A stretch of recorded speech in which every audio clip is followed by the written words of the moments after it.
Convido os irmãos a abrir a Bíblia no Salmo 126.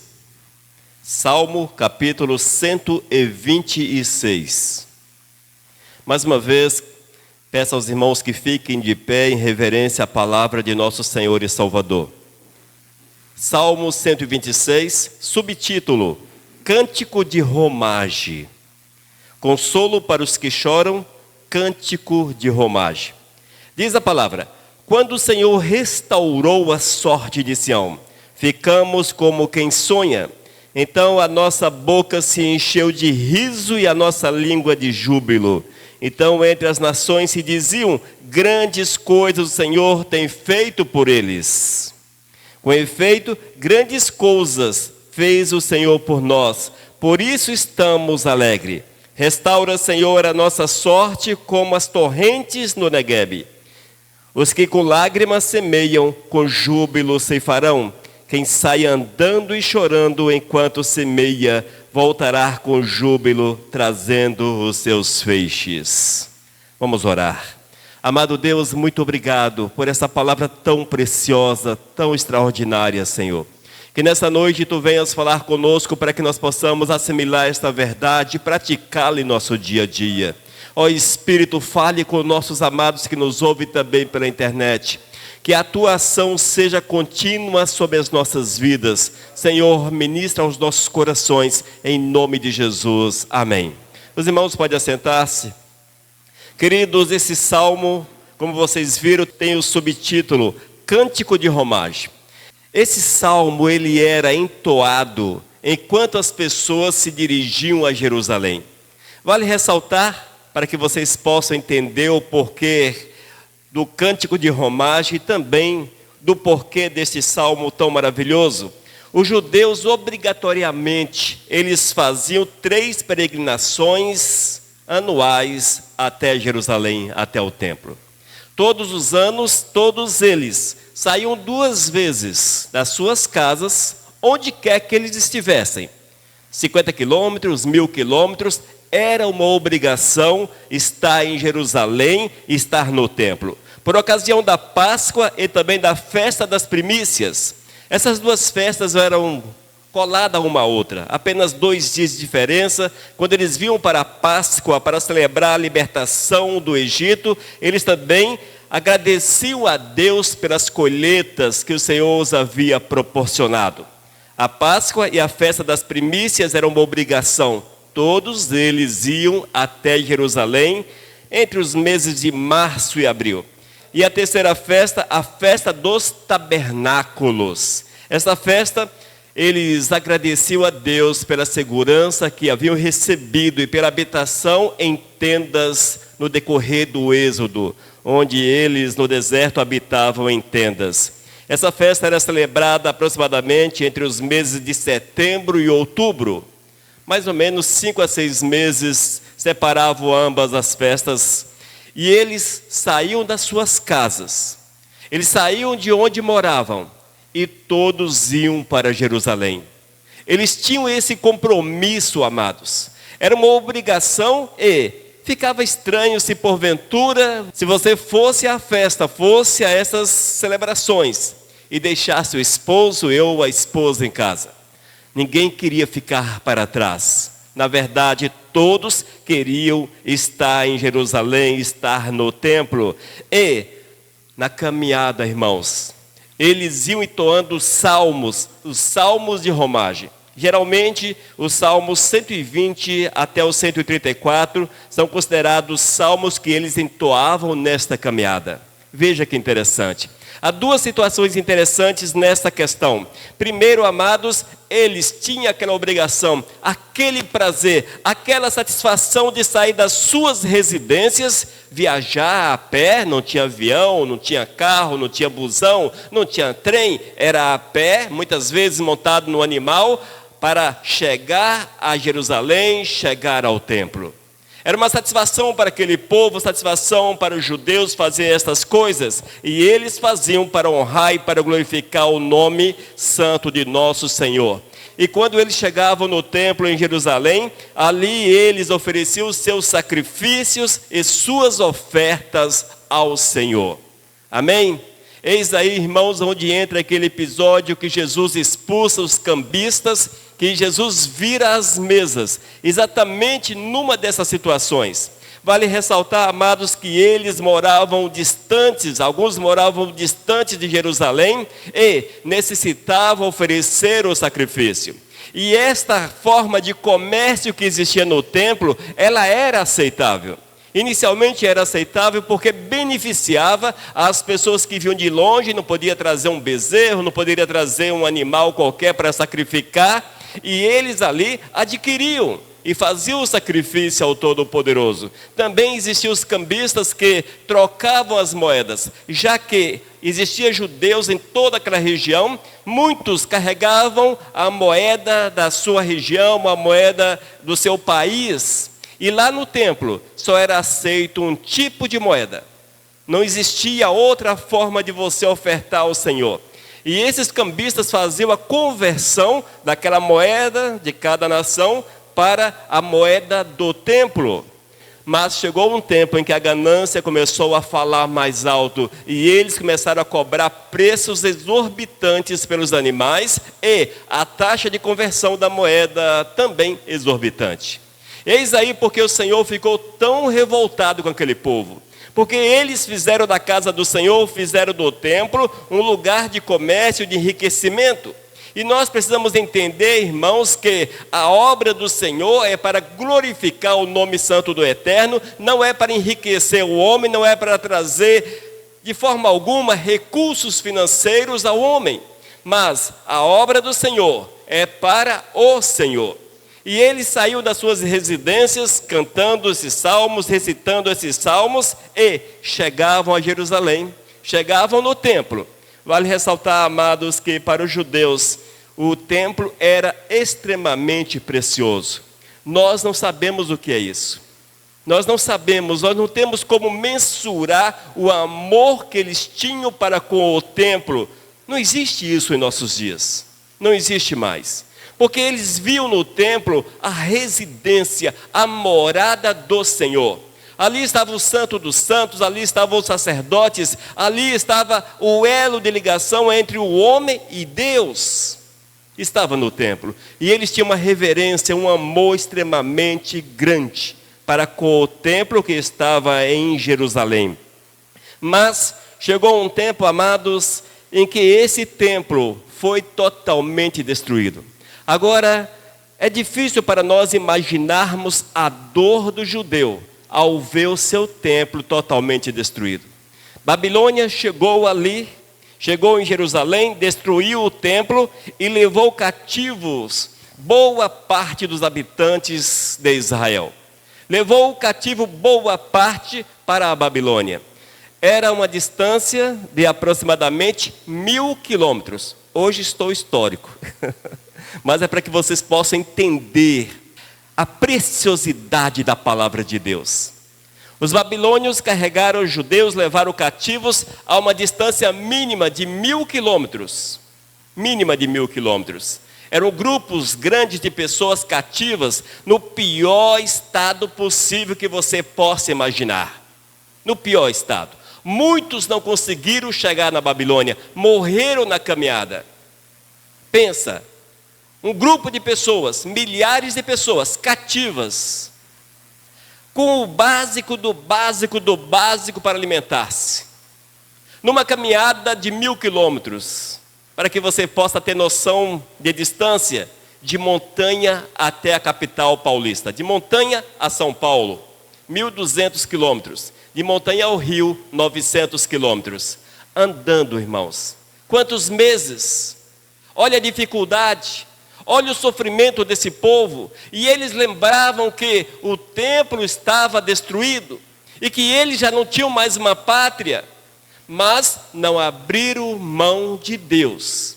E onde que eles chegaram ali na Babilônia e se estabeleceram, eles não perderam de vista o cuidado do Todo-Poderoso. É certo que eles estavam sendo levados cativos em decorrência do pecado, em decorrência da desobediência, por andarem de forma errada diante do Todo-Poderoso.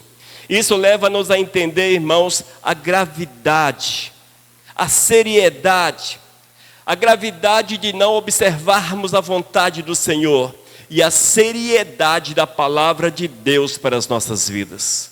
E eu quero chamá-los a atenção nesta noite para que nós possamos deixar-nos mover pelo Espírito Santo de Deus, alegrar-nos com a presença do Espírito de Deus. Hoje já não precisamos de um templo tal qual em Jerusalém, porque o Espírito Santo habita no teu coração.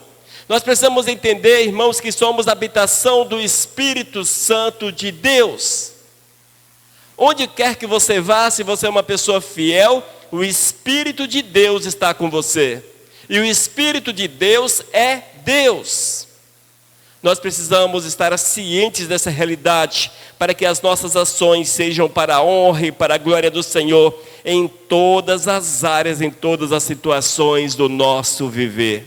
Se porventura fazemos aquilo que não agrada ao Senhor, o Espírito se retira de nós, já que Ele não habita em templo impuro, assim está na palavra.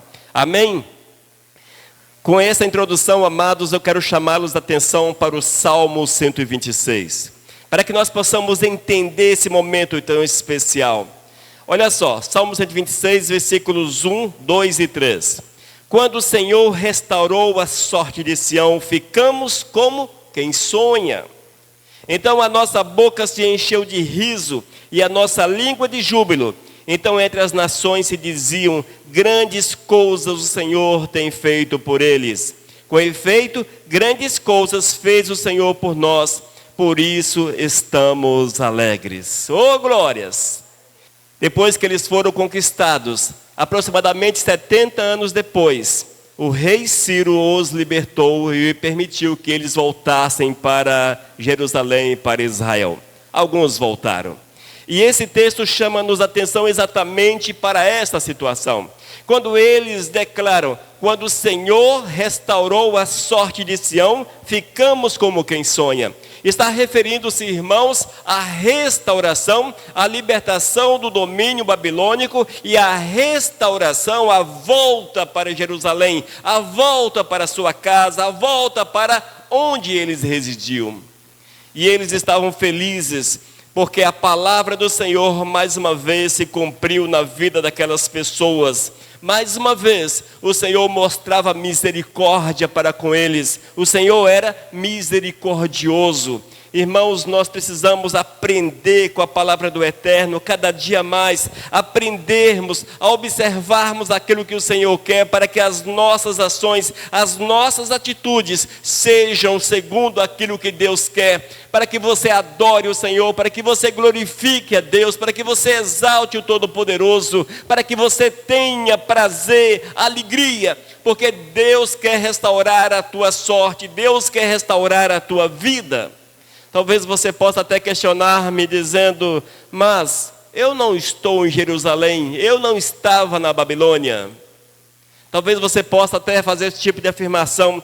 Amados, a nossa Babilônia ficou para trás. Eram os tempos em que éramos escravos das trevas, tempos em que nós estávamos separados do Todo-Poderoso, longe do Senhor, e o Eterno na sua graça e na sua misericórdia, o Senhor olhou para nós, o Senhor olhou para a tua vida, e Ele restaurou a tua existência, Ele mudou a tua sorte, mudou a tua caminhada, mudou a tua vida, a ponto de as nações vizinhas contemplarem e chegarem à conclusão que Deus é o Todo-Poderoso. Versículo 2.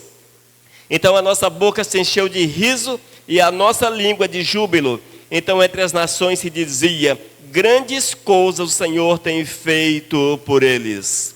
Esse é um testemunho que nós precisamos passar para as nações vizinhas, ou seja, para aqueles que ainda estão vivendo sob o império babilônico, que estão vivendo sob o pecado. Nós precisamos mostrar, irmãos, que fomos resgatados, que fomos restaurados, que o Senhor mudou completamente a nossa sorte, o Senhor restaurou a nossa vida, o Senhor nos trouxe de volta para a terra prometida. E esta é a verdade do Senhor para a nossa existência. E quando nós entendemos isso, irmãos, nós vamos nos alegrar com tudo aquilo que é de Deus.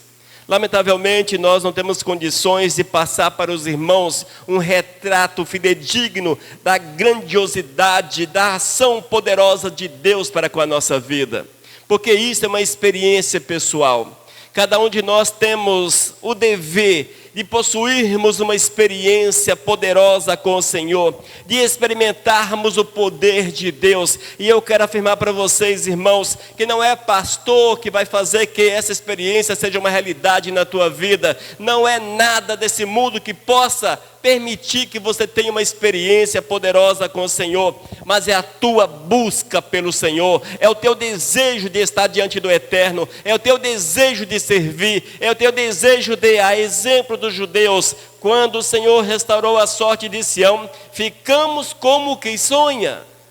É teu dever, irmãos, buscar o Senhor, porque se assim não for, não teremos de fato uma vida segundo aquilo que Deus quer. E se nós não vivermos segundo aquilo que Deus quer, a nossa existência como cristãos, ela será sempre vazia, será sempre chata pra caramba, porque é o Espírito Santo que nos enche, nos dá prazer, nos dá alegria. Se porventura nós não temos uma vida de alegria, a ponto de declarar: quando o Senhor restaurou a sorte de Sião, quando o Senhor restaurou a minha sorte, eu fiquei como quem sonha.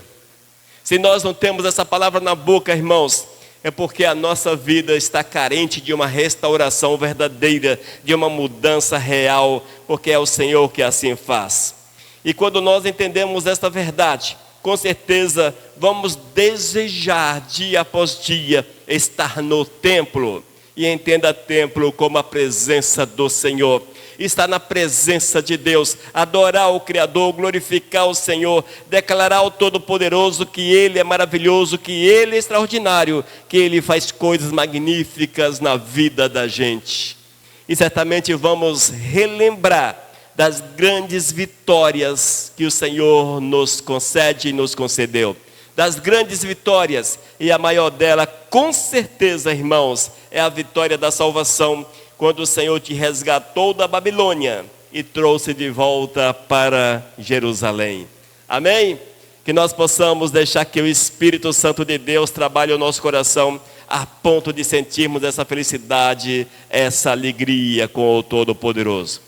Quero ainda chamá-los a atenção para o versículo 4. Salmo 126, versículo 4.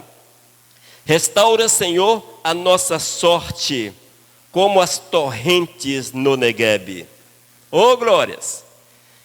Nós precisamos clamar ao Senhor para que isso aconteça, irmãos. Precisamos colocar-nos diante do Todo-Poderoso e clamarmos: Senhor, restaura. Oh, Senhor, restaura a nossa sorte, como as torrentes do Neguebe. Irmãos, a palavra diz que o Neguebe era um deserto, uma região desértica, carente de tudo, necessitada de tudo. A nossa vida, às vezes, ela é desértica, necessitada de água, necessitada do frescor, necessitada de tudo. Mas quando nós olhamos para o Senhor e clamamos ao Todo-Poderoso, a palavra diz que o Senhor restaura completamente a vida do homem, que o Senhor muda a vida completamente, que o Senhor nos dá uma nova existência, uma nova visão, uma nova forma de viver. E nesse texto vemos que o salmista clama por uma restauração, que o salmista clama para que o Espírito Santo de Deus movesse ali entre aquelas pessoas. E eles cantavam isso diante do Senhor com alegria, porque eles estavam indo para a presença do Eterno, buscar a presença do Senhor. E que nós possamos, amados, continuamente clamar ao Senhor: ó Deus, renova a minha vida, arranca os lugares secos, os lugares áridos da minha existência, para que possas habitar, para que Tu sejas o meu Senhor, que Tu sejas a chuva sobre a minha existência, a chuva que molha o deserto, a chuva que faz o deserto frutificar. Nós temos que carregar, irmãos, no nosso dia a dia, o entendimento dessa necessidade de clamar ao Todo-Poderoso para que o Senhor venha e para que o Senhor transforme completamente a nossa vida, completamente a nossa existência. É certo, queridos, que tudo isso chama-nos atenção para uma mudança completa, uma mudança total de vida, de princípios. E se nós não agirmos assim, certamente não vamos experimentar essa renovação, não vamos experimentar essa comunhão com o Todo-Poderoso. E a nossa vida de cristãos, de crentes, será seca, sem prazer, sem sentido, vazia. Você não terá prazer naquilo que é de Deus. E eu quero alertá-lo, amados, se porventura você não tem prazer naquilo que é de Deus, ou seja, na obra do Senhor, na palavra do Todo-Poderoso, na adoração, no louvor, na oração, na busca, se você não tem prazer nessas coisas, a tua vida está como Neguebe, seca, árida, carente de águas, carente de águas. Se porventura nesse momento, analisando a tua vida, você conclui que realmente falta ali a satisfação em servir ao Senhor, falta ali a satisfação em possuir uma comunhão verdadeira com o Todo-Poderoso, falta ali isso na tua existência, o tempo é hoje, é tempo de você clamar para que o Senhor, na sua graça e na sua misericórdia, derrame chuvas sobre a tua existência, chuvas sobre a tua vida, e assim certamente o Eterno moverá grandemente, e experiências poderosas você terá com o nosso Senhor e Salvador Jesus. Lembre-se, Deus pode transformar, Deus pode transformar. Voltando ao exílio, na Babilônia estava boa parte dos judeus, grande parte dos judeus. Longe da pátria, 70 anos naquele lugar. Quase todos nasceram ali, mas eles perseveraram na doutrina. Eles guardaram os mandamentos do Senhor no coração, no seu coração, no coração dos filhos, a ponto de sentirem o desejo de voltar para Jerusalém, voltar para Israel.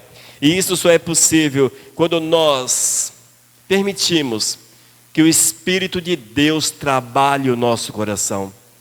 Se você não permitir que o Espírito de Deus trabalhe a tua vida, certamente não terás paz com o Senhor, não terás paz sobre a face da terra. A tua paz será aparente, a tua alegria será aparente, alegre hoje, triste amanhã, alegre amanhã, triste depois, enfim, a vida da gente é isso, é um sobe e desce. Mas quando o Espírito Santo de Deus move na nossa existência, irmãos, Ele nos enche de esperança, porque Ele passa a habitar em nosso coração. E quando nós entregamos o domínio da nossa vida para o Espírito de Deus, Ele há de nos dirigir e teremos prazer, teremos alegria na presença do amado, satisfação em servir o Todo-Poderoso a cada instante, a cada minuto.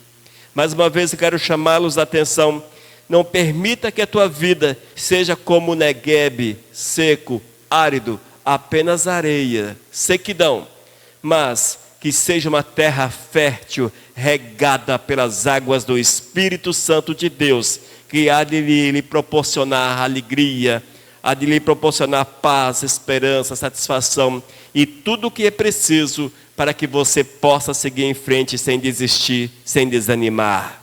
Amém? Amém, igreja? Oh, glórias! Que nós possamos buscar essa verdade do Eterno para as nossas vidas. Ainda Salmo 126, versículos 5 e 6.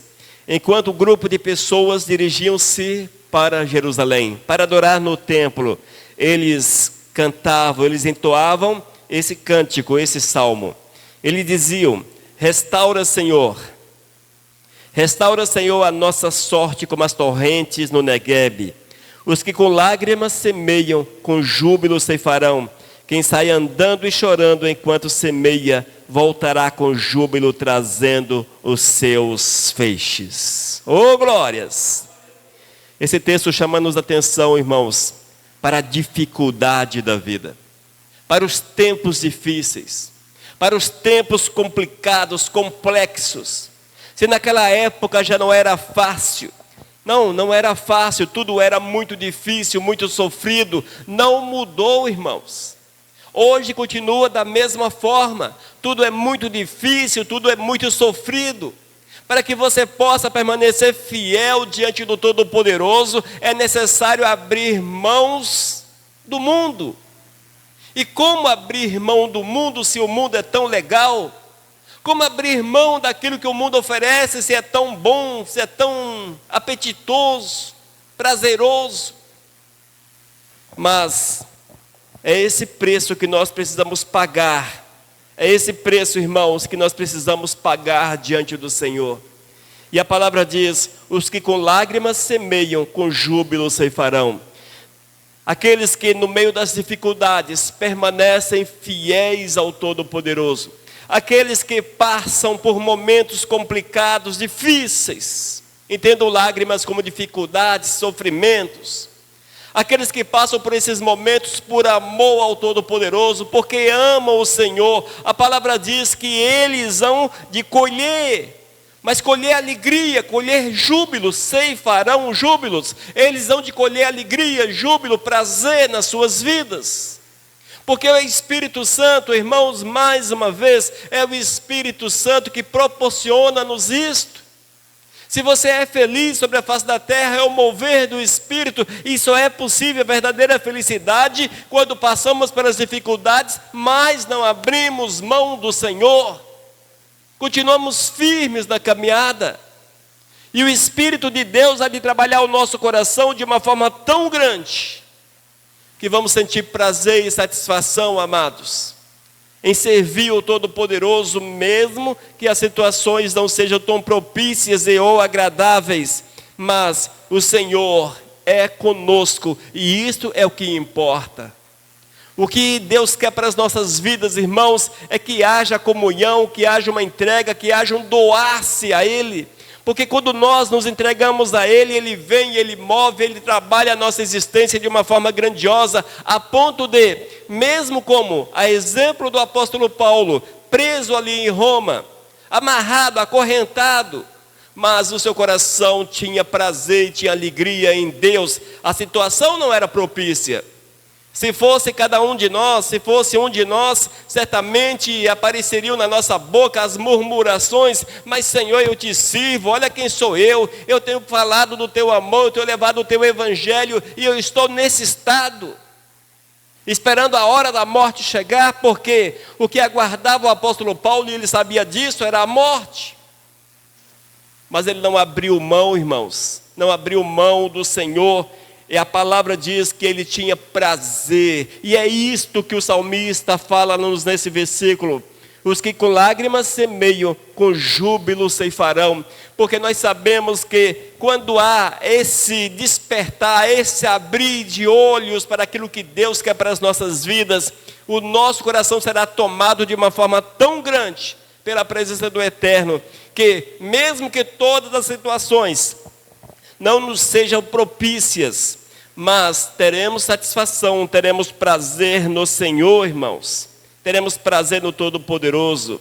E este era o entendimento do salmista ao escrever este texto, porque ele sabia das dificuldades pelas quais aquele povo passava. O sofrimento, principalmente por estar longe do templo. Eis o porquê que Daniel orava 3 vezes por dia, voltado para Jerusalém, porque lá em Jerusalém é onde estava o templo, que havia sido destruído. Mas mesmo assim, irmãos, ele orava voltado, e onde quer que existia naquela época um israelita, nos momentos das orações, eles oravam voltados para a Terra Santa, para o templo. Isso é difícil para nós compreendermos. Isto, irmãos, para o judeu, era a presença de Deus. E o coração deles ansiavam pela presença do Senhor. E a presença de Deus estava representada no templo. Mais uma vez, ressaltando isto. A presença do Senhor estava representada no templo. E eles oravam voltados para aquele lugar. E às vezes lamentavam, porque sabiam que o templo tinha sido destruído. E era uma grande dor para aquele povo, uma grande dor. Nós precisamos, queridos, procurar entender aquilo que Deus quer para as nossas vidas. Analisar o nosso templo, porque nós temos um templo, a morada do Espírito Santo, nosso corpo. Analisarmos as nossas ações, nossas atitudes, para que haja uma consciência plena de servir o Senhor de uma forma integral, de uma forma verdadeira. Que as nossas ações e atitudes sejam concernentes à vontade do Eterno, jamais contrárias à vontade do Senhor. Mas se porventura a Babilônia te abraçou e te levou cativo, é tempo de você olhar para o templo e buscar de Deus a restauração, buscar do Senhor a renovação da tua vida. Entenda a analogia. É tempo de você olhar para Deus como os judeus olhavam para Jerusalém. É tempo de você olhar para Deus e buscar do Senhor uma restauração, um conserto. Porque o Senhor, Ele tem prazer em restaurar todos aqueles que se achegam a Ele. Independente de quem quer que Ele seja ou tenha sido no seu passado. Para o Senhor, irmãos, não existe passado, só presente e futuro. Já falei isso em algum lugar, não sei se foi aqui na igreja. Mas, para o Senhor, passado não existe. Porque o passado é apagado. Existe o hoje que você vive e o futuro que o Senhor tem preparado para você. Esta é a verdade do Todo-Poderoso. A partir do momento que arrependido você confessa o teu pecado, como Negueb você era, terra seca, árida, o Senhor derrama águas, oh glórias, transforma toda aquela paisagem. Quando você confessa o teu pecado, busca o Senhor, o Eterno derrama águas sobre a tua vida, transforma a tua existência, faz uma nova criatura, novos princípios, aonde surgir, amém? E nós precisamos entender e buscar isso desesperadamente, irmãos. Nós precisamos entender que não há nada mais importante. E o nosso Deus, é Ele que transforma desertos em jardins, lágrimas em risos, oh glórias, semeaduras difíceis em colheitas abundantes. E nós precisamos olhar sempre para o Senhor, irmãos, confiando nele, no cuidado dele para com as nossas almas. E nós vamos experimentar essa alegria, essa satisfação que estes que estavam a caminho de Jerusalém experimentaram. E enquanto caminhavam, louvavam e adoravam o Criador, declarando: quando o Senhor restaurou a sorte de Sião, ficamos como quem sonha. O Senhor tem restaurado a tua sorte. Fique feliz com o Todo-Poderoso. Viva segundo aquilo que Deus quer, e certamente a tua existência será, oh glórias, não mais um deserto, mas uma terra que há de frutificar, uma vida que há de frutificar para a honra e para a glória do Senhor.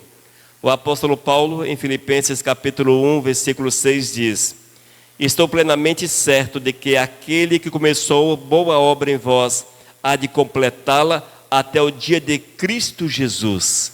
E eu creio que o Senhor já começou a boa obra em cada um de vós, em cada um de nós. E certamente Ele há de completá-la até o dia de Cristo Jesus. E o dia de Cristo se aproxima. O dia de Cristo é o dia no qual você há de apresentar-se diante do trono do Eterno. Ou o Senhor há de aparecer, há de surgir nas nuvens para nos buscar. Eis aí o dia de Cristo. Amém? Que o Senhor fale com você, que a graça do Eterno te envolva de uma forma poderosa nesta noite. Nós vamos orar, irmãos. Senhor, nós te louvamos por esta palavra, Pai. E queremos clamar que Tu venhas, de fato, plantar em nosso coração a alegria de Te servir, de Te adorar e Te bendizer. Que nós possamos, ó Deus, estarmos alegres, porque fomos alcançados, libertos da Babilônia. Uma nova vida Tu nos concedeu, Senhor. E agora, Pai, não mais um templo lá em Jerusalém, mas nós somos o templo para a Tua habitação. Nós Te glorificamos por isso, Senhor. Que sejamos terras férteis para a Tua honra e para a Tua glória. Abençoa-nos em nome de Jesus. Amém. Amém, irmãos? Mensagem 1334.